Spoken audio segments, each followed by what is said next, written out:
అందరికీ నమస్కారం. దీని ముందు 2018లో విజయవాడకు వచ్చాం. ఆ తర్వాత మళ్ళీ ఇప్పుడు లైఫ్లో నుంచి బ్యూటిఫుల్ ఫ్రెండ్షిప్ గురించి మూమెంట్స్, అన్కండిషనల్ లవ్ గురించి మూమెంట్స్ వస్తున్నప్పుడు యూనో పీపుల్ ఆర్ ఎంజాయింగ్. డెఫినెట్గా అబౌవ్ 30కి నచ్చుతుందని నాకు నమ్మకం ఉంది. బట్ బిలో 30 కూడా నచ్చుతుంది.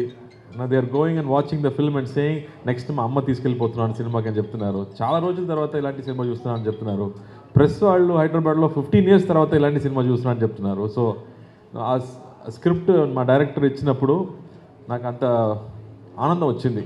అలాంటి ఒక ఫీలింగ్ మీకు కూడా రావాలని ఈ సినిమా ఒప్పుకుంటూ నేను చేశాను. సో ఈరోజు అందరూ సినిమా గురించి మాట్లాడుతున్నారు, ఆర్టికల్స్ రాస్తున్నారు. కాబట్టి I think I very very happy. Thanks to Rocky. I think ఆ తెలుగు వర్షన్ చాలా బాగా చేశారు. డైలాగ్స్ బ్యూటిఫుల్గా ఈ అడాప్టెడ్ టు దిస్. అండ్ ఆ స్క్రిప్ట్ ఇప్పుడు కథ గుంటూరులో జరుగుతుంది కాబట్టి I think everybody is connecting. చిన్న పల్లెటూరుకి వెళ్ళడం అనేది ఒక బ్యూటిఫుల్ ఫీలింగ్ అందరికీ. నాకు కూడా అది సమ్మర్ హాలిడేస్లో అలాగే జరిగింది. So I personally connected and everybody is personally connecting. యూఎస్లో ఉన్నవాళ్ళు, దుబాయ్లో ఉన్న వాళ్ళకి ఇంకా నచ్చుతుంది. అయ్యో మిస్ చేస్తున్నాను మా ఊరు, మా రిలేటివ్స్ అని మాట్లాడుతున్నారు. So very very happy with the feedback and result. So ఇక్కడ వచ్చింది థియేటర్కి వెళ్ళాలి, అందరికి థ్యాంక్స్ చెప్పాలి, అందుకే ఇక్కడ వచ్చాము. So thank you press media friends కూడా మీ ఫీడ్బ్యాక్కి, మీ లవ్ అండ్ అఫెక్షన్కి చాలా థ్యాంక్స్ అండి. Thank you.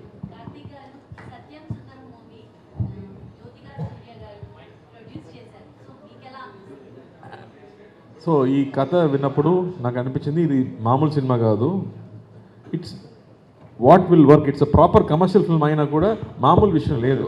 అది కరెక్ట్గా అండర్స్టాండ్ చేసుకుంటూ ఈ కథకి ఏం కావాలో, మా డైరెక్టర్కి ఏం కావాలో అది చేయాలి కదా. సో అది 2Dలో ఉంటే బాగుంటుందని నాకు నమ్మకం. అది తగ్గట్టు I think the planned everything. Almost 70 days నైట్లో మాత్రమే షూటింగ్ చేస్తాము. ద ప్రొడక్షన్ టీమ్ కానీ, కో ప్రొడ్యూసర్ రాజశేఖర్ గారు కానీ, the kind of support the gave for this film is very very special. ముఖ్యంగా ఇలాంటి సినిమాకి కొంచెం ఎక్కువ కావాలి. Because if you don't understand good cinema, ఈ సినిమా చేయడం కష్టం. So I'm very very lucky మా ప్రొడ్యూసర్ 2Dకి వచ్చింది.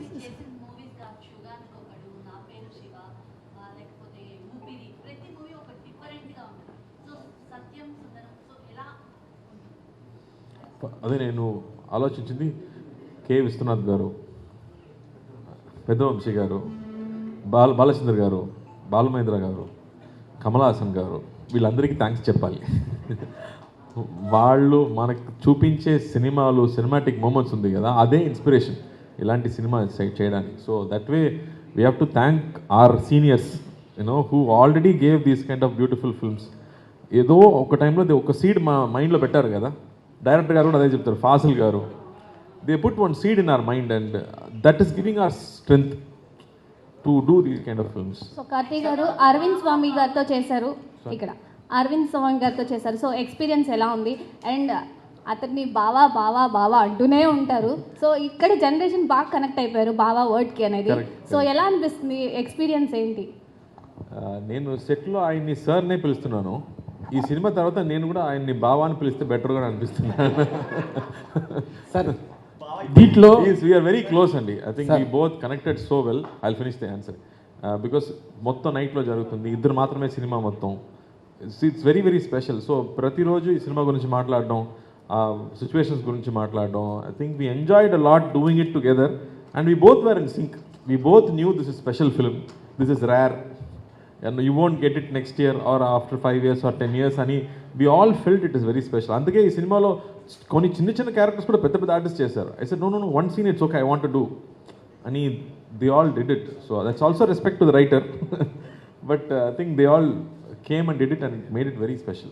Actually story మొత్తం కూడా బావా బామర్ది మధ్యలో correct. సో స్టోరీ విన్నాం కదా, అంటే ఒక బావా బామర్ది మీ రియల్ లైఫ్ లో ఈ బావతో ఇద్దరు ఇలా ఉన్నారా? మా ఇద్దరు same age, sister husband and we both are same age. So అది వేరేలాగా వచ్చింది. But this is not direct relationship కదా, ఇది కొంచెం డిస్టెంట్ కజిన్ చెప్పవచ్చు. So that is very very different. And అతని మీద నాకు ఎంతో రెస్పెక్ట్ ఉంటుంది. అతనికి అది తెలీదు. That is what is making it more special here. ఎందుకు నా మీద ఇంత ప్రేమ చూపించున్నాడు అని బావకు తెలీదు. So I think that is the very very special element of this movie. Sir సత్యం సుందరంలో ఆలుగడ్డ, బంగాళదుంప, మీరు లాస్ట్లో బంగాళదుంప. ఇప్పుడు వరకు ఎవరు ఆ మాట చెప్పలేదు, మీరు చెప్పారు. అదేమో నా నేమ్గా మారుతుందో ఏమో నాకు భయం. సార్ బంగాళదుంప పార్ట్ 2 ఏమైనా ఉందా డైరెక్టర్ గారు? సత్యం సుందరంలో బంగాళదుంప పార్ట్ 2 ఏమైనా ఉందా? I don't know. I have to think about it. అంటే సినిమాలో మ్యాక్సిమం గంటన్నర వరకు అరవింద్ స్వామి గారు, కార్తిక్ గారే కనబడతారు. మిగతా అంతా ఫ్యామిలీ ఇలా తీయడం వల్ల ఆడియన్స్కి వెళ్తుందని మీరు ఎలా ఎక్స్పెక్ట్ చేస్తారు? See, I always had confidence in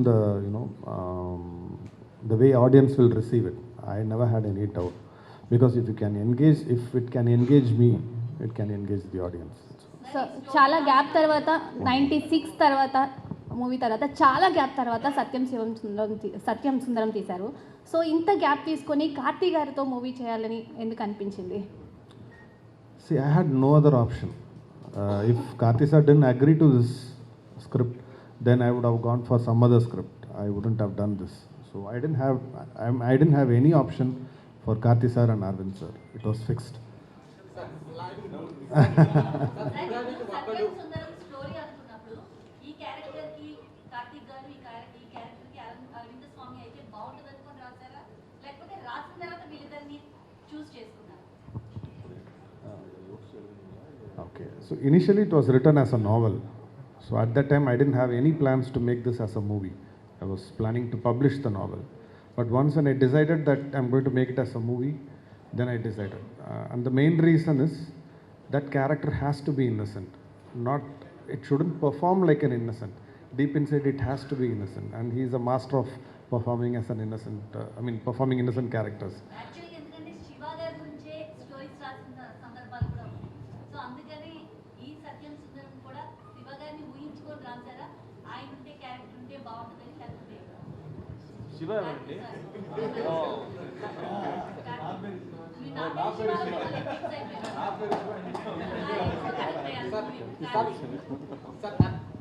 యుగానికి ఒకడు పార్ట్ 2 కోసం ప్రజలందరూ వెయిట్ చేస్తున్నారు. ఉందా పార్ట్ 2 అనేది? డైరెక్టర్ గారు అడగండి, సెల్వ గారు అడగండి. సరే, మహేష్ బాబుతో నాకు తెలియదండి. మంచి స్క్రిప్ట్ వస్తే నేను చేస్తాను. నా క్లాస్మేటే, నా స్కూల్ చదివేటప్పుడు ఇద్దరు సేమ్ క్లాస్. తెలిసి నెక్స్ట్ ఇయర్ స్టార్టింగ్ అండి, నెక్స్ట్ ఇయర్ మొదలవుతుంది. కార్తీ గారు ఎక్కడైనా టఫ్ అనిపించిందా ఈ సినిమాలో? ఎలా ఎంజాయ్ చేస్తూ చేశారు? ఎక్కడైనా టఫ్ అనిపించిందా డైరెక్షన్ కానీ? మీకు ఎలా అనిపించింది? ఎక్స్పీరియన్స్ ఏంటి? ఇంతమందితో చేస్తున్నాను అని ఉంటుంది కదా. సో ఈ స్టోరీ అనేది కొత్తది, ఇంతవరకు తీయలేదు మీరు. సో నాకేంటంటే సినిమా చూస్తున్నట్టు కాకుండా మనం కూడా సినిమాలో ట్రావెల్ అవుతున్నట్టు అనిపిస్తుంది. సో ఎలా అనిపిస్తుంది? డైరెక్టర్ గారికి మీకు ఏమైనా టఫ్ అనిపించిందా? అరవింద్ గారితో కానీ కార్తీ గారితోనో చేయించడం? మనం ఏదైనా టార్చర్ చేసామని అడుగుతున్నారండి. Controversial question. నేను కానీ అరుణ్ స్వామి గారు ఏదైనా టార్చర్ చేసామా? మాస్ సీన్స్ అడిగామా? ఫైట్స్ అడిగామా? కదా, పంచ్ డైలాగ్స్ అడిగామా అని అడుగుతున్నారు. సో వీళ్ళతో సాంగ్స్ కూడా పాడించడం జరిగింది. So I tortured them because the whole movie is night shoot. So they had to go through sleepless nights.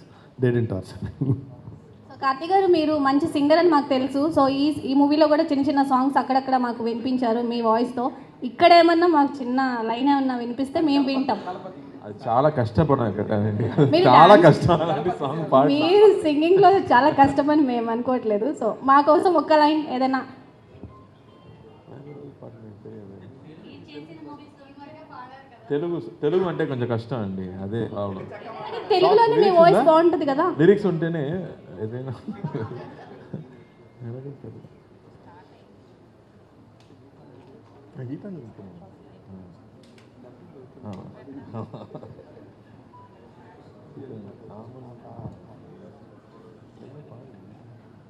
So heroine గురించి ఏం చెప్తారు? శ్రీదివ్య అండి హీరోయిన్.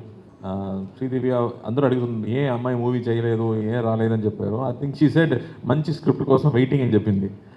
ఇది కథ వచ్చినప్పుడు కూడా డైరెక్టర్ గారు అడిగారు. ఫస్ట్ వేరే క్యారెక్టర్కి అడిగారు, ఆ క్యారెక్టర్ అప్పుడు డేట్స్ లేదని చెప్పింది.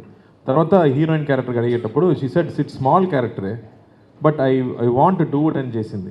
బికాస్ ఆ క్యారెక్టర్ మాట్లాడే ఆల్మోస్ట్ 2-3 డైలాగ్స్ ఈ క్లాప్స్. థియేటర్ శ్రీదివ్య చెప్పింది డైలాగ్స్ 2-3 డైలాగ్స్ సూపర్ క్లాప్స్ వచ్చింది. బికాస్ సచ్ అన్ అండర్స్టాండింగ్ ఒక wife, you know one man is working very hard to come up అంటే అతన్ని అండర్స్టాండ్ చేసుకుంటూ అతనికి స్పేస్ ఇవ్వడం, అతని మీద అంత ప్రేమ చూపించడం అనేది it's so beautiful. This man is uneducated, she is educated, ఆయన కూడా ఆయన్ని అండర్స్టాండ్ చేసుకోవడం అది చాలా బ్యూటిఫుల్గా చేసింది. She did it beautifully Sri Divya. Okay, wife గురించి వచ్చింది కాబట్టి మీ లైఫ్లో మీ వైఫ్ మీకు ఎంతవరకు సపోర్ట్ చేస్తున్నారు? ఇంత అర్థం చేసుకో. సపోర్ట్ లేదంటే నేను బయటకు రావడం కష్టం అండి. 2 పిల్లలు ఉన్నారు, 24/7 తనే చూసుకుంటుంది. సో ఐఎమ్ బ్లెస్డ్ అని చెప్పొచ్చు. బికాస్ ఈ ప్రొఫెషన్ని అండర్స్టాండ్ చేసుకుంటూ మనకు అడ్జస్ట్ చేయడం అంత ఈజీ కాదు. ఓకే, తెలుగులో స్ట్రైట్ ఫిల్మ్ అనేది ఎప్పుడు రాబోతుంది? స్ట్రైట్ ఫిల్మ్ విల్ డూ అండి. ఏమంతా చేయాలనుకుంటున్నారు? Constantly listening to scripts. Okay, so we are also waiting. Prashanth Varma ఒక స్క్రిప్ట్ చెప్పాడు, నచ్చింది. సారీ, నాగార్జున గారితో చేశారు. సో మళ్ళీ ఎప్పుడు మిమ్మల్ని మల్టీ స్టార్ మూవీ తెలుగు హీరోస్తో చూడగలుగుతాం? అదే నేను ప్లాన్ చేయడం కష్టం అండి. నేను ప్రొడ్యూసర్ కాదు, డైరెక్టర్ కాదు. వీళ్ళిద్దరూ నాగార్జున గారు తీసుకొస్తే నేను కూడా చేస్తాను. ఈ మూవీ గురించి ట్వీట్ చేయడం జరిగింది మార్నింగ్. సో చాలా బాగుంది, అవును, కార్తీక్ ఎమోషనల్ అయ్యాను. ఫస్ట్ 2 days ముందే నాగార్జున గారు నాకు కాల్ చేశారు, కార్తీ అవుట్ సైడ్ నుంచి న్యూస్ వస్తుంది, రిలీజ్ ముందే సినిమా బాగుందని చెప్పారు, ఐ వాంట్ టు వాచ్ అని చెప్పారు. సో నేను రాత్రి చూసి మార్నింగ్ ట్వీట్ కూడా పెట్టారు. So happy. అతను ఫస్ట్ చెప్పేది I'm happy for you Karthi అంటున్నారు. నేను లవ్ యూ సార్ అన్నాను. బికాస్ అంత అన్కండిషనల్ లవ్ అనేది కదా, దట్స్ వాట్ దిస్ సత్యం సుందరం కూడా. So I think that unconditional love ఉండడం, ఐ ఫీల్ బ్లెస్డ్. అలాంటి రిలేషన్షిప్స్ ఉంది కదా, so I feel very very happy. Sir Mouli గారు, ఇప్పుడు తెలుగులో కరెక్ట్గా ఈ లాంగ్వేజ్లో ఇలా ఉంటేనే బాగుంటుందని మీకు అది ఎలా కనిపించింది? ఈ డైలాగులు కానీ తెలుగులో తమిళ ఉంది, తెలుగులోకి రా. Simple sir. ఇప్పుడు ఒక సినిమా చూస్తున్నాను అనుకోండి సార్, ఫస్ట్ నేను తమిళ్లోనే చూసినప్పుడు అక్కడ తంజావూరు గుడి ఉంది. సో ఆ గుడికి తగ్గట్టు ఒక అట్మాస్ఫియర్ పట్టాలి. అక్కడ ఒక రైల్వే స్టేషన్ ఉంది. సో అదొక ఇవన్నిటిని ఒక క్యారెక్టర్గా పరిగణించి మనం ఒక జాగ్రఫీని డిసైడ్ చేస్తాం సార్.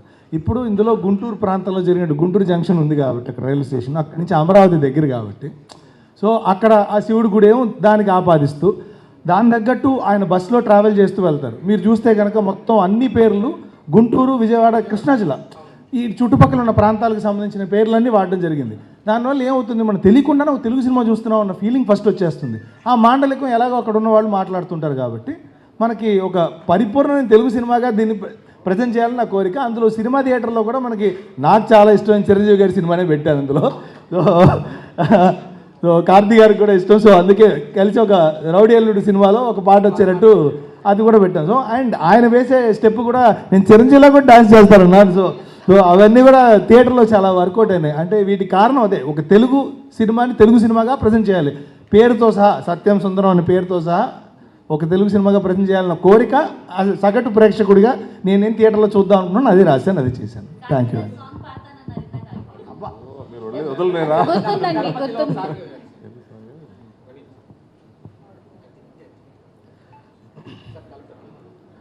ఆమని పాడవే హాయిగా,